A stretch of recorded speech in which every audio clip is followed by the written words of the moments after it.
বর্ষাকালে অনেক পেশেন্টের একটা কমন কমপ্লেন ইন্টিমেট ইচিং বা শরীরের গোপন জায়গায় সবসময় একটা চুলকুনি, অস্বস্তি, র্যাশ বেরানো ইত্যাদি।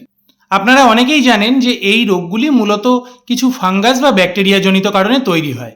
কিন্তু আপনারা কি জানেন পরিষ্কার পরিচ্ছন্নভাবে স্নান করবার পরেও শুধুমাত্র জামা কাপড়ে এই জীবাণুগুলি থেকে যাওয়ার কারণে তা সহজে আপনার শরীর ছেড়ে যেতে চায় না, বা বলা ভালো বারবার ফিরে আসে এবং রোগটি ক্রনিক সমস্যায় পরিণত হয়।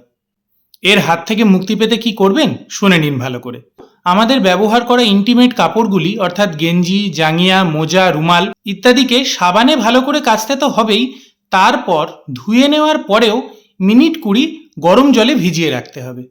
সেখান থেকে তুলে ভালো করে নিংড়ে কড়া রোদে এটাকে শুকাতে হবে। যদি বর্ষার সময় কড়া রোদ না থাকে সেক্ষেত্রে এই ইনারওয়্যারগুলো উল্টো করে, অর্থাৎ কাপড়ের যে দিকটা আমাদের ত্বকে লেগে থাকে সেই দিকটাকে গরম ইস্ত্রি দিয়ে ভালো করে ইস্ত্রি করে নিতে হবে অন্তত 2 থেকে 3 মিনিট ধরে।